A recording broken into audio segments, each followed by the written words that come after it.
વિરામ બાદ આપનું સ્વાગત છે। સમાચારમાં આગળ વાત કરીએ તો રાજકોટ અગ્નિકાંડ બાદ હવે એએમસી એક્શન મોડમાં છે। અમદાવાદ મ્યુનિસિપલ કોર્પોરેશન હવે કાર્યવાહી કરી રહ્યું છે। ફાયર વિભાગની ટીમે ગોતાના ફન બ્લાસ્ટમાં તપાસ કરી। ફન બ્લાસ્ટમાં ફાયર સેફટી હોવા છતાં પણ સૂચન આપવામાં આવ્યા। ફન બ્લાસ્ટમાં નાની મોટી ખામી અંગે કેટલાક સૂચન આપવામાં આવ્યા। ઇમરજન્સી એન્ટ્રી એક્ઝિટ સહિત 4 જેટલા સૂચન કરવામાં આવ્યા છે।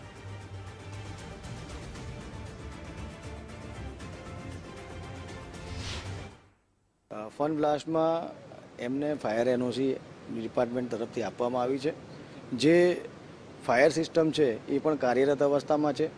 જે ચેન્જીસ છે જેમાં એક્ઝિટ વે ખુલ્લા રાખવા, એની અંદર મોડિફિકેશન શું છે અત્યારે, અને એક્ઝિટ સાઇનેજીસ, ઇમરજન્સી લાઇટ, એમના ત્યાં ડીજી છે, ડીઝલ જનરેટરથી પાવર બેકઅપ સપ્લાય પણ છે, પણ એ સપ્લાય સિવાય ઇમરજન્સી લાઇટો આવવા જવાના રસ્તા ઉપર, દરવાજા ઉપર મૂકી શકાય, જેથી કરીને કદાચ કોઈ ઇમરજન્સી થાય, લાઇટ પણ જાય તો આવવા જવાના રસ્તાની અંદર લોકોને અજવાળું રહે, દેખાય। પ્લસ સાઇનેજીસ, મોટા પ્રમાણમાં સાઇનેજીસનો આપણે અલગ અલગ ડાયરેક્ટિવ સાઇનેજીસ, જેથી પબ્લિકને ક્યાં જવું, કઈ રીતે જવું એ પણ દેખાય, અને એ પ્રમાણેની વ્યવસ્થા અત્યારે એમને તાત્કાલિક કરવાની સૂચના આપી છે। બાકી એમના ત્યાં જે ફાયર સિસ્ટમ છે, સિસ્ટમ અત્યારે કાર્યરત છે, જેનું અત્યારે ટેસ્ટિંગ લેવામાં આવ્યું છે।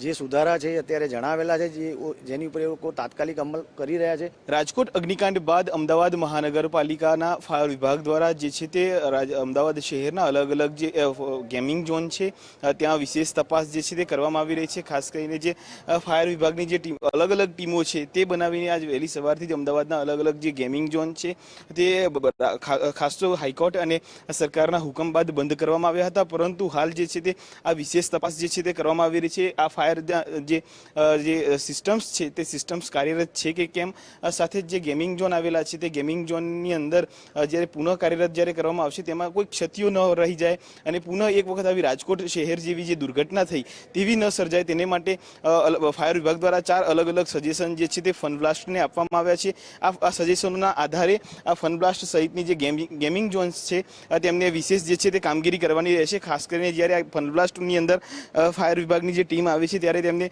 તમામ વ્યવસ્થાઓ જે છે તે સુદૃઢ મળી છે। ખાસ જે ફાયર સિસ્ટમ હોવી જોઈએ, જે અપડેટેડ હોવી જોઈએ, સાથે જે ઇલેક્ટ્રિક જે વાયરિંગ છે તે પણ અપડેટ હોવું જોઈએ, તે પણ અપડેટ છે, પરંતુ એનઓસી પણ કમ્પ્લીટ છે। પરંતુ જે એક્ઝિટ્સના જે મુખ્ય મુદ્દાઓ છે, સાથે જો કોઈ આગ જેવી કોઈ અથવા તો દુર્ઘટના બને છે તો એ દુર્ઘટનાની અંદર લોકો કેવી રીતે ઝડપથી બહાર નીકળી શકે અને સહી અને સલામત રહી શકે તે મુજબની જે છે તે વ્યવસ્થાઓ હાલ જોવા મળી છે। પરંતુ 4 અલગ અલગ જે મુદ્દાઓ છે તે ફાયર વિભાગ દ્વારા સજેશનના ભાગરૂપે જે છે તે આપવામાં આવ્યા છે। અને ખાસ કરીને જો વાત કરવામાં આવે તો જે ગેમિંગ ઝોનની અંદર જે છે તે જે સાઇન્સ બોર્ડ, જે મતલબ કે એક્ઝિટનો વે કઈ તરફ છે, એન્ટ્રી ક્યાં છે, તે તમામ જે સાઇન્સ બોર્ડ છે તે પણ હાલ અવેલેબલ છે। પરંતુ 4 અલગ અલગ જે મુદ્દાઓ છે તે મુદ્દાઓ તેમને આપવામાં આવ્યા છે અને આવનારા દિવસોમાં જે વિભાગો છે તે વિભાગો તરફથી તેમની જે છે તે કામગીરી કરી તેમને રિપોર્ટ જે છે તે સુપરત કરવાનો રહેશે। કારણ કે આ જે સુધારાઓ માટેના જે મુદ્દાઓ આપ્યા છે ફાયર વિભાગ દ્વારા તે આગામી દિવસોમાં આ ફન બ્લાસ્ટ દ્વારા પૂર્ણ કરી દેવામાં આવવા જોઈએ, તે પ્રમાણે પણ સજેશનો આપવામાં આવ્યા છે। એટલે જોવું એ રહ્યું કે આવનારા દિવસોની અંદર ફન બ્લાસ્ટ સહિત રાજ્ય આખાની અંદર, અમદાવાદ શહેરની અંદર પણ ગેમિંગ ઝોનના અંદર જે સુધારા કરવાના રહેશે તે પણ કરવા પડશે। પરંતુ હાલ જે છે તે ફાયર વિભાગ દ્વારા આખા અમદાવાદની અંદર અલગ અલગ જગ્યાએ આ પ્રકારની તપાસ કરવામાં આવી રહી છે। કેમેરામેન નિકુંજ પ્રજાપતિ સાથે કલ્પિન ત્રિવેદી, ગુજરાત ફર્સ્ટ, અમદાવાદ।